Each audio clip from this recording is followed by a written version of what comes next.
ধান খেতে কাজ করত রামু নামের এক গরিব চাষি।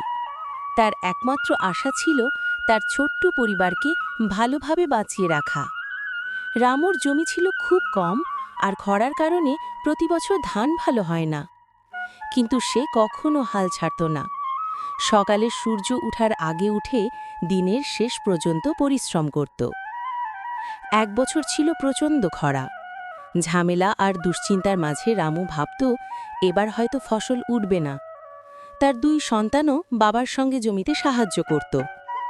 গ্রামের বড় চাষিরা উৎসাহ দিয়ে বলতো, তুমি এত মেহনতি, নিশ্চয়ই ভাগ্য বদলাবে।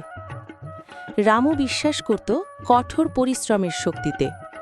সে জমিতে নতুন পদ্ধতিতে পানি সংরক্ষণ ও বীজ রোপণের চেষ্টা করল। কঠিন পরিস্থিতি সত্ত্বেও তার মনোবল অটুট থাকল। ধীরে ধীরে জমির কিছু অংশে সবুজ ছড়াতে শুরু করল। শেষে একটু ফসল সফলভাবে উঠে এলো। অনেক ছোট ছিল, কিন্তু রামু ও তার পরিবার মনে করল এটা যেন সোনার চাষ। সে হাসি মুখে বলল, পরিশ্রম কখনো বৃথা যায় না। গ্রামের সবাই তার সাহসিকতা দেখে উৎসাহিত হল। রামুর ছোট ফসল তার পরিবারের অন্ন ছিল এবং অন্যদের জন্য একটি উদাহরণ।